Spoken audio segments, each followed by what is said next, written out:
आज की कहानी जजवा। गुजरात का एक छोटा सा गांव बालीखेरा, जहां भयंकर तूफानी रात और चारों तरफ पानी ही पानी था। आज एक हफ्ते से लगातार बारिश हो रही थी और दिल दहला देने वाला अंधेरा छाया हुआ था। सारे गांव में एकदम सन्नाटा पसरा हुआ था। कहीं दूर कुत्ते के भौंकने की आवाज आ रही थी। लग रहा था यहाँ कोई वासिंदा ही नहीं है। पर पास के एक मकान में हल्की सी रोशनी दिखाई दे रही थी। इतने में किसी के रोने की आवाज आई। किसी ने धीरे से कहा, फिर लड़की हुई है। चारों तरफ खामोशी छा गई। सहसा रोने की आवाज भी बंद हो गई। सुबह के 4 बजने को थे। हल्की रोशनी दस्तक देने लगी तो उसने राहत की सांस ली। उसे आज ही शहर के लिए गाड़ी पकड़नी थी। कुछ देर बाद चाची ने आवाज लगाई, बिटिया चाय बन गई है, आकर पी लो। वो अंगड़ाई लेती हुई बोली, आ रही हूँ चाची। रात में ढंग से सो न सकने के कारण काफी भारीपन लग रहा था। बिस्तर से उठकर वो चाचा जी के पास आई और बोली, चाचा जी, पानी तो बंद होने का नाम ही नहीं ले रहा है। मैं वापस कैसे जाऊंगी? बिटिया, आई हो तो 3-4 हफ्ते रुक कर जाओ। पानी बंद होने के बाद मैं तुम्हें आस पास घुमा लाऊंगा। तुम्हारे प्रोजेक्ट का क्या हुआ? वो तो पूरा होने से रहा इस बारिश में, पर मेरा जयपुर पहुंचना जरूरी है। कहते हुए वो नहाने चली गई। जयपुर जाने की हड़बड़ी में वो रात में रोने की आवाज के बारे में पूछना ही भूल गई। चाची भी उसके उसके लिए नाश्ता बनाने की तैयारी में जुट गई। नाश्ता करने के बाद वो चाचा जी के साथ निकल गई। तब तक बारिश कुछ कम हो गई थी, इसीलिए दोपहर तक उसने अपने बचे हुए काम को पूरे किए। फिर चाचा चाची से जल्दी वापस आऊंगी का वादा करके वो शहर चली गई। घर पहुंचने पर जैसे ही उसने दरवाजा खोला, ढेर सारे कागज यहाँ वहां पड़े हुए थे। उन्हें उठाकर वो आराम से उलट पुलट कर देखने लगी। एक लिफाफा देखते ही उसकी आंखों में चमक आ गई। अरे, ये तो बीना दीदी का पत्र है। कहते हुए उसने तुरंत पत्र खोलकर पढ़ना शुरू कर दिया। पत्र पढ़ते ही उसके चेहरे पर मुस्कान खिल गई। वो सोचने लगी, चलो, आखिर बीना दीदी विदेश से वापस आ रही है। अब वो अपनी इस सहेली के साथ घूम फिर सकेगी। वो अपनी पढ़ाई के साथ साथ सर्विस भी करती थी, क्योंकि जब राधिका छोटी थी तभी उसके माता पिता गुजर गए थे। उसकी परवरिश उसके चाचा चाची ने बड़े प्यार से की थी। वो जब कॉलेज गई तो उसने पार्ट टाइम नौकरी भी शुरू कर दी। फिर भी उसके दिल को सुकून नहीं था। वो अपनी तरह अनाथ बच्चों के लिए कुछ करना चाहती थी। एक दिन वीना दीदी से उसकी मुलाकात हो गई। उनके विचारों से वो इतना प्रभावित हुई कि उनका अच्छी सहेली बन गई। जबकि वीना दीदी की उम्र 35-36 के आसपास थी, पर वो उसे बहुत अच्छी लगती थी। उल्टे पल्ले की साड़ी, बड़ा सा जूरा, आंखों पर चश्मा, बड़ी बड़ी रौबदार आंखें, चेहरे पर आत्मविश्वास की झलक अलग ही दिखती थी। राधिका को वो पहली मुलाकात में ही भा गई। वीना दीदी एक एनजीओ चलाती थी, जिसमें एक पालना घर भी था और वो वहां की हेड थी। उस पालना घर की विशेषता यह थी कि उसमें केवल लड़कियां ही थी। राधिका भी कभी कभी वहां जाकर उनकी हर तरह से मदद करने की कोशिश करती थी। उसे वहां जाकर बहुत अच्छा लगता था। कुछ महीने से वीना दीदी विदेश गई हुई थी, तो उन्होंने सारी जिम्मेदारी राधिका को दे रखी थी। राधिका अपनी ही सोच में डूबी हुई थी कि तभी दरवाजे से आवाज आई, अरे राधिका बिटिया, कब आई? उसने मुड़कर देखा तो अंकल आंटी थे, जो उसके बंगले के घर में रहते थे। उनके 2 बेटे हैं जो विदेश में पढ़ते हैं। आंटी अंकल उसका बहुत ख्याल रखते थे। राधिका राधिका करते आंटी अंदर आ गई। वो उसे देखने के लिए आतुर थी। कुछ देर आंटी से बात करने के बाद जब राधिका बाहर जाने के लिए तैयार होने लगी तो आंटी ने शिकायत की, ये क्या बेटा, आते ही फिर चल दी?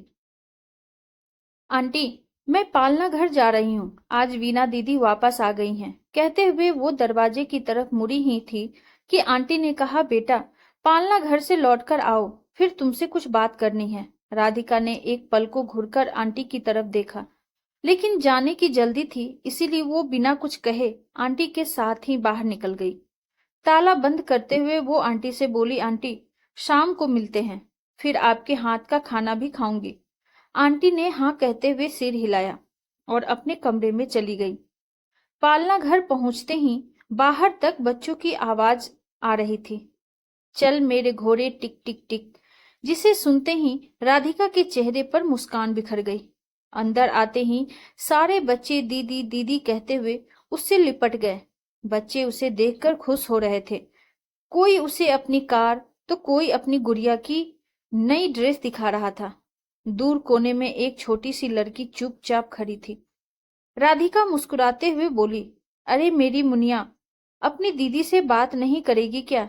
राधिका उसके पास गई तो उस लड़की ने चहकते हुए कहा, दीदी आप मेरे साथ चलो, मुझे आपको कुछ दिखाना है। वो लगभग घसीटते हुए राधिका को अंदर ले गई। वह राधिका को एक पालने के पास ले गई और आंखें मटकाते हुए बोली, कैसी लगी मेरी गुड़िया आपको? उसने देखा पालने में एक प्यारी सी बच्ची थी जिसने हरे रंग की फ्रॉक पहनी थी। उसने झुककर उसके बालों को छुआ। वाह कितनी प्यारी है, ये कब आई? अरे तुम आ गई।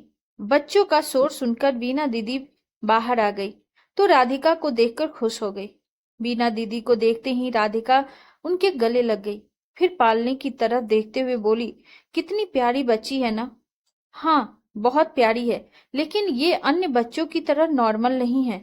इसे कोई परेशानी है, इसीलिए आज डॉक्टर को बुलाया है। खैर छोड़ो, तुम बताओ तुम्हारा काम कैसा चल रहा है? ठीक ही था, बारिश की वजह से काफी परेशान हो गई, पर काम पूरा हो गया। तभी सारे बच्चों ने आकर दोनों को घेर लिया तो राधिका ने अपने साथ लाए खिलौने बच्चों को बांट दिए। उस समय उन बच्चों के चेहरे की खुशी देखने लायक थी। ऐसा लग रहा था मानो सारा जहां पा लिया हो। इतने में चाय और गरम गरम समोसे आ गए। अरे वाह, इसकी तो बहुत आवश्यकता थी। वैसे भी मुझे बहुत भूख लग रही थी, राधिका चहकते हुए बोली। चाय पीते हुए दोनों ने खूब सारी बातें की। घर लौटकर जब राधिका आंटी के पास गई तो उसे आंटी काफी खुश लगी। उसने भी छेड़ते हुए पूछ लिया, आंटी सुबह तो कुछ और ही मूड था और अभी कुछ और। आंटी शर्माकर उसके गाल पर प्यार से थपकी देते हुए बोली, हट बदमाश कहीं की, और दोनों खिलखिलाकर हंस दी। इतने में अंदर से अंकल भी आ गए और उससे बात करने लगे। फिर आंटी खाना लगाने में व्यस्त हो गई तो उसने अंकल से पूछा, अंकल सोनू मोनू की पढ़ाई कैसी चल रही है? पढ़ाई तो बहुत बढ़िया चल रही है, लेकिन अब वो वापस नहीं आना चाहते। वही अमेरिका में ही जॉब करना चाहते हैं। आपने मना नहीं किया? तुम्हें लगता है वो हमारी बात सुनेंगे? फिर अंकल ने कुछ सोचते हुए कहा, बेटा मैंने तुम्हारी आंटी की खातिर एक फैसला लिया है। हम एक बेटी गोद लेना चाहते हैं, इसीलिए तुमसे मिलना चाहते थे। तुम्हारे पालना घर में कोई छोटी सी बिटिया हो तो गोद दिला दो। आंटी बोली, बेटा तुम्हारा बहुत एहसान होगा। ये तो अपने काम में व्यस्त रहते हैं, पर मैं सारा दिन घर में पड़ी पड़ी बोर हो जाती हूँ। उसके आने से हमारे घर में खुशियां आ जाएगी। वो सब तो ठीक है आंटी, पर आप अपने बच्चों से बात कर लीजिए। बेटा हमने बहुत सोच समझकर फैसला लिया है, अंकल ने आंटी का साथ देते हुए कहा। ठीक है अंकल, कल सुबह आप मेरे साथ चलिए, देखते हैं मैं क्या कर सकती हूँ। अपने कमरे में लौटते समय भी राधिका यही सोच रही थी कि अंकल आंटी ठीक कर रहे हैं। सुबह 8 बजे डोर बेल की आवाज से बिस्तर से उठी तो देखा सामने अंकल आंटी खड़े थे। ये क्या, तुम तो तैयार भी नहीं हुई, ये कोई सोने का टाइम है? अंकल प्यार से डांटते हुए बोले, सॉरी बस 2 मिनट में आती हूँ। वो जल्दी जल्दी तैयार हुई और फिर सब साथ साथ पालना घर के लिए रवाना हो गए। वहां पहुंचकर अंकल आंटी बहुत खुश थे। उसने सारी बात बीना दीदी को फोन पर पहले ही बता दी थी। फिर उन्होंने एक एक कर सारी लड़कियों से अंकल आंटी को मिलाया। उन्हें कुछ समझ नहीं आ रहा था कि किसे पसंद करे। तभी किसी के रोने की आवाज आई। आंटी ने पीछे मुड़कर देखा, झूले में बड़ी प्यारी बच्ची थी। दोनों उसे एकटक देखने लगे। आंटी ने उसे अपनी गोद में उठा लिया और प्यार से चूमकर बोली, बेटा हमें यही बेटी चाहिए। पर आंटी, ये तो सिर्फ 15 दिन की है और शायद बीमार भी है। आज ही डॉक्टर इसे देखने आए थे। इतने में बीना दीदी बोली, देखिए, मैं आपसे साफ साफ बता दूं, इसके पैर खराब हैं, ये विकलांग है। आंटी ने अंकल की तरफ देखा तो उन्होंने हाँ में सिर हिला दिया। फिर बोले, हमें चैलेंज पसंद है। आसान जिंदगी तो सभी जीते हैं, मैं कुछ अलग करने में विश्वास रखता हूँ। दीदी बोली, जैसी आपकी इच्छा। उसे लेकर जब अंकल आंटी घर आए तो दोनों बहुत खुश थे। उनके घर में जैसे जान आ गई थी। सा, सारे घर में खिलौने बिखरे रहते थे और अब आंटी के पास किसी के लिए वक्त नहीं था। राधिका जब भी सुबह शाम घर से निकलती तो जिया से मिलती, उसके साथ खेलती। ऐसे ही 6 महीने बीत गए और राधिका की पढ़ाई पूरी होते ही उसे नौकरी मिल गई। उसे नौकरी दूसरे शहर में मिली थी, इसीलिए उसे सबको छोड़कर जाना पड़ा। हाँ, अंकल आंटी से उसका संपर्क बना रहा। वो 2-3 दिन में उन्हें फोन करती तो अंकल आंटी बस जिया की ही बातें करते कि वो ऐसा करती है, वैसा करती है, उसे डांस का बड़ा शौक है, आदि। ऐसे ही कब 15 साल बीत गए पता ही नहीं चला। राधिका की शादी हो गई और अब वो एक बच्चे की माँ है। पर कुछ नहीं बदला तो आंटी का वैसे ही फोन करना और जिया के बारे में ढेर सारी बातें करना। राधिका को लगता कि वो भी जिया के साथ साथ ही बड़ी हो गई है। जिया इस समय 12वीं की परीक्षा दे रही थी। उस दिन वो ऑफिस से आकर बैठी ही थी कि आंटी का फोन आया। राधिका बेटी, जिया को सारे जयपुर में बेस्ट डांसर का अवार्ड मिला है। अब दूसरा कंपटीशन प्रदेश स्तर पर है। सुनकर राधिका बहुत खुश हुई। जिया के बारे में बातें करना उसे बहुत अच्छा लगता था। जिया के डांस के प्रति लगाव ने उसे कई पुरस्कार दिलाए। फिर एक रोज पता चला कि 26 जनवरी के अवसर पर जिया को पुरस्कृत किया जाएगा। उसे कथक में सर्वश्रेष्ठ डांसर का अवार्ड मिला था, जो मंत्री जी अपने हाथ से देने वाले थे। हर चैनल पर जिया की ही न्यूज थी। उसने अपनी विकलांगता को अपने आत्मविश्वास से हरा दिया था। विश्वास नहीं हो रहा था कि जो लड़की ठीक से चल नहीं सकती थी, उसने अपने साथ प्रतियोगिता में भाग लेने वाली सामान्य लड़कियों को कैसे पराजित कर दिया। खुशी के आंसू छलक आए। राधिका को अभी भी यकीन नहीं हो रहा था कि वो छोटी सी लड़की जब बचपन में डांस करती तो उसे देखकर सब उसका मजाक उड़ाते, पर आंटी ने हमेशा उसका साहस बनाए रखा और ये साबित कर दिया कि इंसान ठान ले तो वो कुछ भी कर सकता है। दरअसल जिया ने एक दिन टीवी पर famous Kathak dancer doctor Padmavati को डांस करते देखा और तभी ठान लिया कि मैं भी डांस करूंगी। उसने उन्हें अपना रोल मॉडल मान लिया था। डांस करते हुए जब वो बार बार गिरती तो उसके टीचर और माँ हमेशा उसका हौसला बनाए रखते थे। खुशी के आंसू पोंछते हुए राधिका ने जब फोन लगाया तो वहां से आंटी ने हेलो कहा, पर खुशी के मारे कुछ बोल न सकी। राधिका बोली, आंटी, उस दिन मैं भी जरूर आऊंगी, आप जिया को बता देना। बेटा, ये सब तुम्हारी वजह से। उनकी बात बीच में ही काटते हुए राधिका बोली, नहीं आंटी, यह सब आपके कारण संभव हुआ है। आज उस पालना घर का नाम विश्व भर में गूंज रहा है। इसका श्रेय आपको ही जाता है। फिर वो दिन भी पास आ गया जब जिया को पुरस्कृत किया जाना था। राधिका को जयपुर के लिए निकलना था कि अचानक गांव से चाचा चाची इलाज के लिए आ गए। राधिका ने उन्हें पूरा वाक्य सुनाया, जिया की फोटो दिखाई तो उस फोटो को देखते ही चाची चौंक गई। बोली, बेटा, यह तो हमारे गांव की पद्मा की बेटी लगती है। राधिका बोली, अरे नहीं चाची, ये हो ही नहीं सकता। मैं इसे अच्छी तरह जानती हूँ। ये हमारे पालना घर की बच्ची है। फिर राधिका ने उन्हें डॉक्टर पद्मावती की फोटो तथा उनका पूरा परिवार नेट पर सर्च करके दिखाया तो वो चाची के गांव की ही थी। पहले वो उसी गांव में रहती थी, मगर जब पैसा और नाम हो गया तो गांव छोड़कर शहर आ गई। उनकी 2 बेटियां थी। उनका चेहरा जिया से काफी मिलता है। राधिका आश्चर्य से चाची को देखने लगी। चाची बोली, बेटा, मैं सब समझ गई। राधिका, तुमको याद होगा जब तुम गांव में अपने प्रोजेक्ट के लिए आई थी तो बरसात में एक बच्चे की रोने की आवाज आई थी। जानती हो बेटा, उस दिन पद्मा ने एक अपाहिज लड़की को जन्म दिया था। पहले से ही उनकी 2 बेटियां थीं और वो अपनी बेटियों को अपनी तरह डांसर बनाना चाहती थी। पर अपाहिज देखकर उन्होंने अपनी नवजात बच्ची को जयपुर के अनाथालय में छोड़ दिया था। गांव वालों को जब पता चला तो उनके सवालों से बचने के लिए पद्मा ने गांव छोड़ दिया। एक अपाहिज बच्ची की परवरिश करने से अच्छा उन्होंने गांव छोड़ना ज्यादा उचित समझा। ये सब सुनकर राधिका के पैरों तले जमीन खिसक गई। उसने चाची से पूछा, आपको दिन तारीख कुछ याद है? वो बोली, सब कुछ याद है।